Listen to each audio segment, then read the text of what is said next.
करता हूँ सबके अपने इस गुरु माता पिता को प्रणाम करता हूँ बच्चों, बहुत सारा लाड प्यार। और फिर से मैं आया हूँ सबको कहने खुशी खुशी वाली राम राम। आज जिन विषयों पर हमें बात करनी है उसमें से एक तो यह है कि यदि 30 साल के आप हो रहे हैं या हो चुके हैं या उससे ज़्यादा के हैं, 40-50 के हैं और भाग्य साथ नहीं दे रहा हो तो क्या उपाय करने चाहिए। और यह अचूक उपाय है, फर्क जरूर पड़ेगा। दूसरा, राक्षस कौन होते हैं। हम कभी कभी गुस्से में किसी व्यक्ति के लिए कहते हैं राक्षस है, राक्षस, रावण राक्षस था। तो ये राक्षस होते कौन हैं। और तीसरा विषय, एक पेड़ के बारे में मैं आपको बताना चाहता हूं जो घर का वास्तु सुधार कर आपको भाग्य प्रदान करता है और साथ साथ रूप भी निखारता है, स्वास्थ्य का भी अद्भुत इलाज है वो। तो चलिए बातचीत शुरू करते हैं। अब उनकी बात करते हैं जिनकी उम्र 30 वर्ष या उससे अधिक हो गई है लेकिन भाग्योदय हुई नहीं रहा। भाग्योदय तो छोड़िए, संघर्ष अनवरत जारी है।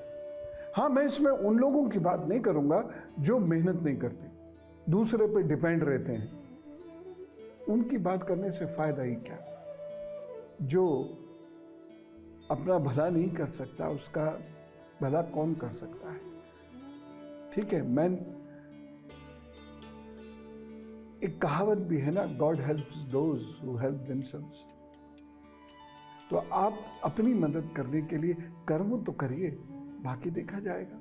खैर, उनकी बात नहीं करूंगा, लेकिन उनकी बात करूंगा जिन्होंने बहुत मेहनत की है, सीरियसली कर्म किया है, बहुत ज्यादा संघर्ष किया है।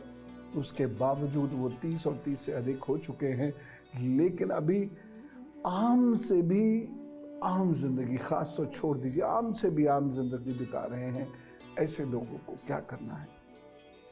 देखिए, जिन लोगों का मुख्य ग्रह मजबूत होता है उनको सफलता जल्द मिलती है। बाकी ग्रहों की कमजोरी के बावजूद उनको सफलता मिलती है। जिन लोगों का भाग्य पक्ष बहुत मजबूत होता है उन लोगों को भी सफलता समय से मिलनी शुरू हो जाती है। लेकिन जिनका मुख्य ग्रह और भाग्य पक्ष दोनों कमजोर हो तब फिर हमें देखना होता है कि सूर्य बृहस्पति की स्थिति कैसी है या शनि कहां या क्या दे रहा है और कब दे रहा है। और अगर यहां भी स्थिति कमजोर है तो ये वो लोग होते हैं जो तमाम मेहनत के बावजूद, तमाम काबिलियत के बावजूद भी ये अपने जीवन में भाग्योदय प्राप्त नहीं कर पाते और संघर्ष करते हैं। जरा देखिएगा अपने नाखूनों को, क्या आपके नाखून बैंगनी या नीले रंग के हो रहे हैं। अपनी हथेली को देखिएगा जरा, क्या आपकी हथेली पे बहुत सारी कटी पटी रेखाएं आ रही हैं। देखिएगा। एक चीज और देखिएगा कि आपके अंगूठे के नीचे क्या जाल सा बन रहा है रेखाओं का। एक चीज और देखिएगा कि आपके जूते चप्पल फटते हैं बहुत जल्दी या घिस जाते हैं बहुत जल्दी और आपको उन्हें ही पहनना पड़ता है। एक चीज और देखिएगा कि क्या आपके घर में चींटियां, मकड़ी, छिपकली बहुत रहती है। शहरों के हिसाब से, गांव में तो रहती हैं लेकिन शहरों के हिसाब से बहुत ज्यादा रहती है।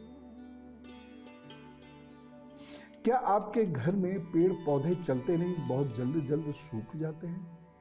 ऐसा है क्या। और अगर ऐसा है तो मैं जो उपाय बताऊंगा जरूर कर लीजिएगा। आपका संघर्ष कम होगा, भाग्य प्राप्त होगा और साथ ही साथ आपके अचीवमेंट्स होंगे, अन्यथा दिक्कतें बनी रहने वाली। तो हम बात कर रहे हैं कि इतनी उम्र हो जाने पर भी भाग्य थोड़ा सा भी सरक नहीं रहा, भविष्य अंधकार में नजर आ रहा है। कोई बात नहीं, उपाय लिखिए। पहला उपाय, जो आपके घर के बुजुर्ग लोग रहे हैं जो आज इस धरती पर नहीं हैं, उनके नाम से दान पुण्य जरूर करते रहा कीजिए और नियम से करिए। माह में एक बार अमावस्या का एक नियम बना लीजिए, उस दिन आप अपने समस्त पूर्वजों के नाम पर दान किया करें। अब ये कुछ भी दान हो सकता है, ये दान कुछ भी हो सकता है, जो आपका मन करे या जो आपकी उस वक्त सुविधा हो उस अनुसार, लेकिन करना है और बहुत प्रेम से करना है। और ऐसे सभी लोगों को जो 30 और प्लस में है और इनको बहुत संघर्ष करना पड़ रहा है, भविष्य में कोई आशाएं भी नहीं दिख रही हैं, वो करें इसे, लेकिन मेहनत बहुत करनी पड़ेगी। ये मेहनत का अल्टरनेटिव नहीं है। दूसरी चीज,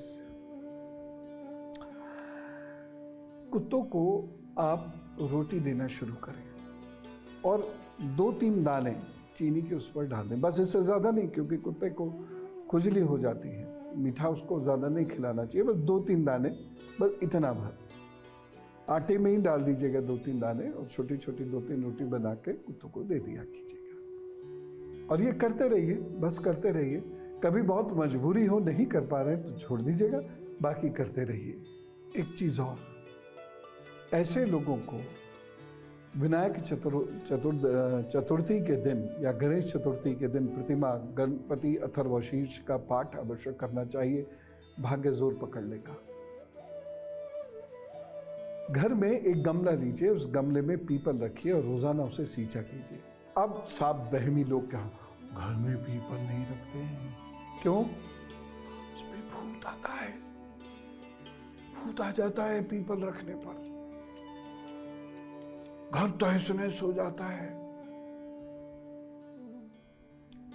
अच्छा, अगर इतना ही खराब था ये पेड़, इतना ही मनुष्य था ये पेड़, तो भगवान श्री कृष्ण ये क्यों कहते हैं कि वृक्षों में मैं पीपल हूं? अपने अंधविश्वास से बाहर आइए। पीपल पे कोई भूत वूत नहीं होता, पीपल मनुष्य नहीं होता। बस एक समस्या है कि इसकी जड़ें बहुत तेजी से और बहुत दूर तक फैलती है और नींव से लेकर दीवारों तक पहुंच जाती हैं, इसलिए इसे जमीन में नहीं लगाना चाहिए, इसलिए इसे गमले में आप लगाइए। ये छोटा सा हो जाएगा, 3-4 फीट का हो जाएगा, आप इसकी कटिंग भी कर सकते हैं। रोजाना पीपल के वृक्ष को सींचना शुरू कर दीजिए और देखिएगा कि 2-4 साल में ये आपको कहीं से कहीं पहुंचाना शुरू कर देगा। पीपल का पौधा रोप दीजिए, लेकिन ऐसी जगह जहां आसपास कोई बस्ती ना हो, या कम से कम 50 फीट 60 फीट दूर कोई मकान हो, अन्यथा ये उसको हार्म करेगा। बहुत सारे लोग डरते हैं, पीपल का पेड़ नहीं लगाएंगे, या घर में पीपल उगाया है ना, वो अब किसी को बुलाना पड़ेगा, तांत्रिक को बुलाना पड़ेगा या किसी और को बुलाना पड़ेगा, वो निकालेगा। हम निकालें तो पाप लग जाएगा, भूत प्रेत घर में चढ़ जाएंगे। कहां से सीखते हैं ये सारी बात? अरे अब उसको निकाल दीजिए वहां से, और जहां वो लगा हुआ था वहां अच्छे से एक पंप सा लीजिए, उसमें खूब सारा नमक डाल दीजिए और खूब अच्छे से कर करके उसे उसके ऊपर नमक का पानी डालिए, या वहाँ तेज़ाब लगा दीजिए या ऐसा कुछ लगा दीजिए और पीपल को कहीं और जाकर रोप दीजिए। क्यों डरते हो? ये महत्वपूर्ण उपाय है।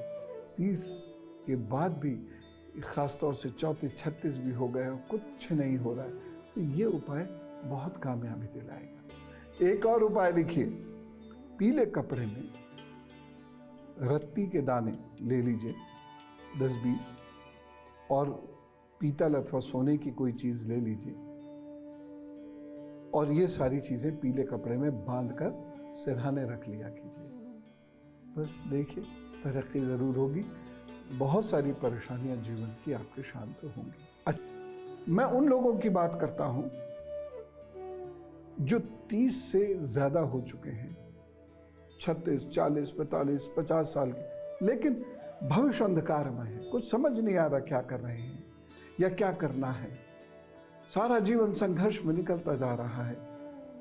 तो 2 उपाय कर लीजिए। और पहला उपाय ये कि खीर का दान जरूर कर दिया करें किसी बृहस्पतिवार अथवा शुक्रवार को। कहाँ?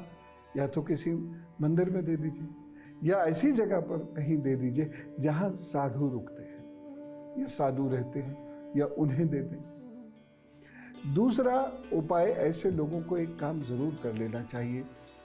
शमी के पेड़ की जड़ को चांदी की डिब्बी में डालकर उसे काले कपड़े से बांधकर उसे अपने घर में कहीं रख दें, जैसे तिजोरी में रख दें, अलमीरा में रख दें, पूजा के स्थान में रख दें, अपने सिरहाने रख लें, या बेड की कोई ड्रॉर हो उसमें रख दें। बस ये आपको बहुत लाभ देगा। एक उपाय और आपको मैं बताता हूँ। ये उपाय जब आपकी उम्र बढ़ रही है लेकिन कुछ अचीव नहीं हो रहा है, तो ये उपाय आपका बहुत काम आएगा। और ये उपाय क्या है? शिव पूजन।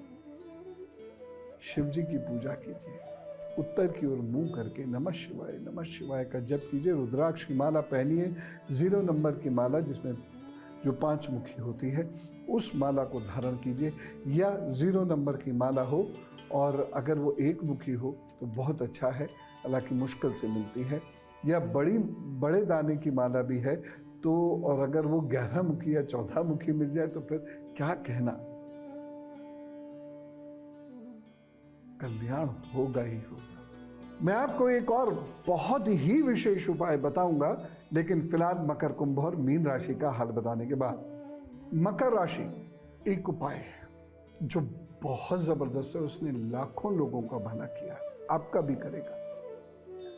पहली बात तो यह है कि अपनी मेहनत सही तरीके से करें, सही दिशा में करें, और डूब के अपना काम पूरी एकाग्रता के साथ करें, और रोजाना मंदिर अवश्य जाएं, रोजाना किसी धार्मिक स्थल अवश्य जाएं।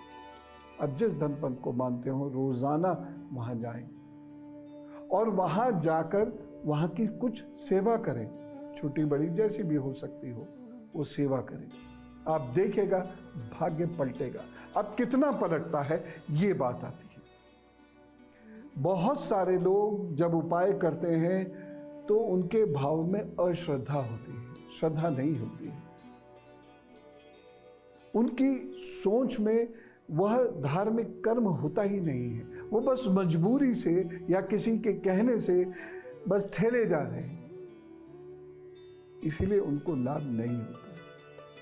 बहुत सारे लोग रेगुलर नहीं होते। जैसे कोई उपाय है, मान लीजिए कहा है 365 दिन का ये उपाय है, छूटना नहीं चाहिए, लेकिन जब मन आया तो कर देंगे। कभी सुबह 7 बजे कर रहे हैं, कभी दोपहर 11 बजे कर रहे हैं, कभी शाम 6 बजे कर रहे हैं, ये गलत है। लगभग एक ही सा समय हो और रोजाना हो, जो भी नियम है उस उपाय का उससे हो तो आपको लाभ जरूर होगा। जो उपाय मैंने बताया, इस उपाय से आपको लाभ अवश्य होगा।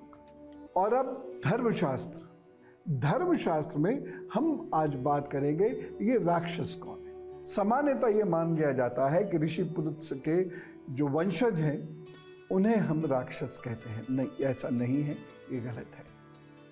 राक्षस उससे भी पूर्व के हैं, एक जाति है, जाति जिसे कह देते हैं, एक वो है। ये आजकल की जाति, 4 जो जातियां हैं वो वाली जाति की बात नहीं कर रहा हूं, क्योंकि पहले हमारे यहाँ कर्मानुसार जाति होती थी, मैं उनकी बात कर रहा हूं। तो यह एक जाति है। जो लोग जल की रक्षा का कार्य करते थे वो यक्ष कहलाते थे, और जो लोगों की रक्षा का कार्य करते थे वो राक्षस कहलाते थे। ये राक्षसों पर शिव की विशेष कृपा होती थी, क्योंकि राक्षस परिवार शिव जी के विशेष भक्ति करते थे। और ये राक्षस जब धीरे धीरे बहुत बलशाली होते गए, बुद्धिमान होते गए, और इन्होंने राज्य जीतने शुरू कर दिए, जब ये राजा हो गए तो इनके अंदर भयंकर अहंकार आ गया, और ये उसी का शिकार हुए और इनकी जाति नष्ट हो गई। 2 भाई थे, हेती और प्रहेती। प्रहेती सन्यासी हो गए, हेती ने विवाह किया भया नाम की एक स्त्री से। इनकी जो संतान हुई वह जनरक्षा का कार्य करती थी, इसलिए वह राक्षस कहलाए। तो जितने भी राक्षस थे ये हेती और भया नामक दंपत्ति की संतान थे।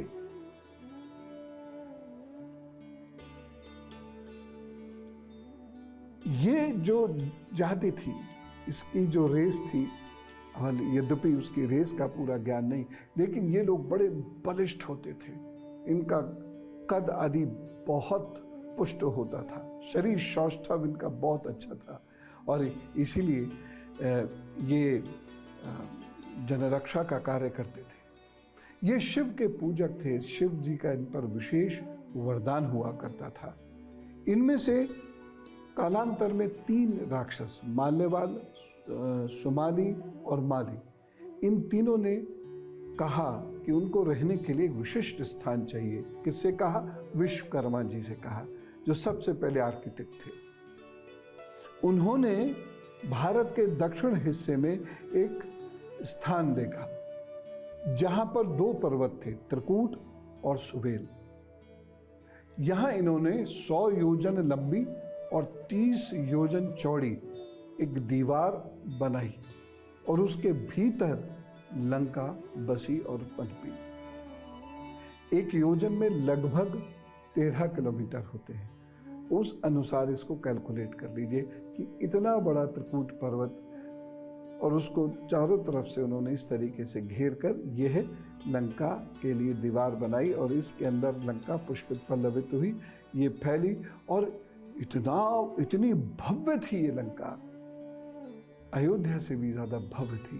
परंतु इस लंका का शासन जब तक कुबेर के हाथ में रहा, ये लंका फूलती फलती रही। लेकिन जब रावण यहाँ आया, उसने कुबेर को मार के भगा दिया वहाँ से, तब ये लंका गलत हाथों में पहुँचने के कारण धीरे धीरे अपनी आभा खोती चली गई। और एक समय आया जब श्री हनुमान जी ने इसमें आग लगा दी और ये लंका जलकर भस्म हो गई। तो इस प्रकार ये राक्षस जाति जो हम समझते हैं, इतने बड़े से दांत होंगे, सिर पे वो सींग निकले हुए हैं, गंदे गंदे कपड़े पहने हुए हैं, ऐसा नहीं था। काले वस्त्र उनको इसलिए पहनाए जाते हैं प्रहसन में, नाटक में, थिएटर में या फिल्मों में, क्योंकि काला रंग दुष्टता का प्रतीक माना जाता है। लेकिन ये सब बहुत बलिष्ठ होते थे और इनका रूप रंग अच्छा होता था, लेकिन इनका अहंकार, इनके गलत कार्य, यह इनको ले डूबे। तो आज आपको पता चल गया ना कि राक्षस कौन होते हैं।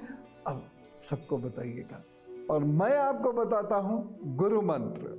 मैं एक अद्भुत पेड़ की बात कर रहा हूं जिसका नाम है अशोक। मैं देसी अशोक की बात कर रहा हूं। यदि आप घर के साउथ ईस्ट में देसी अशोक लगाते हैं, और ये गमले में भी बहुत सुंदर तरीके से पलता बढ़ता, तो अगर आप घर के साउथ ईस्ट में अशोक लगाते हैं तो घर से कलह दूर हो जाती है, घर फूलता पनपता है, घर में संपन्नता आती है और नकारात्मक ऊर्जाएं शनय शनय समाप्त हो जाती है। अशोक के जो बीज होते हैं, इसका चूरन बनाकर पान में रखकर खाने से सांस संबंधी, लंग संबंधी बहुत सारी परेशानियां या रक्त की शुद्धि संबंधी बहुत सारी परेशानियां समाप्त हो सकती हैं। लेकिन इसे चिकित्सीय निर्देशन में ही कीजिएगा। मैंने ये आपको बताया कि अशोक जो है, देसी अशोक जो है, वह किस प्रकार हमें स्वस्थ रख सकता है। जिन लोगों को शरीर में सूजन बहुत रहती है, या जिन लोगों को गर्मी बहुत रहती है और उनका पसीना निकलता रहता है और उसमें से बदबू भी आती है, ऐसे लोगों को अशोक के पत्तों का रस प्रतिदिन प्रातः अवश्य पीना चाहिए। निराहार मुँह पिएंगे तो और भी अच्छा रहेगा। इससे कांति भी अच्छी होती है, रंग भी निखरता है, आप सुंदर भी दिखते हैं, स्वस्थ भी रहते हैं। तो यह है देसी अशोक के पेड़ की करामात। और मुझे ये इसलिए ध्यान आया क्योंकि माँ सीता को रावण ने अशोक वाटिका में ही रखा था। तो आज हमने कितनी सारी बातें जानी जो आपके बहुत काम की है। यानी 30 वर्ष या उससे अधिक आपकी आयु हो चुकी है, संघर्ष करते करते परेशान हो रहे हैं, लेकिन भाग्य मजबूत नहीं हो रहा है, इसलिए आपको अचीवमेंट्स नहीं हो रहे। दूसरी बात हमने जानी कि राक्षस कौन होते थे, और तीसरी बात हमने जानी अशोक के पेड़ के बारे में, जो घर का वास्तु भी अच्छा करता है, सुख शांति संपन्नता भी लाता है, तो शरीर की कांति भी पुष्ट करता है। आशा करता हूँ आपने खूब आनंद किया होगा। तो रोज सुबह 7:50 पर मिला कीजिए।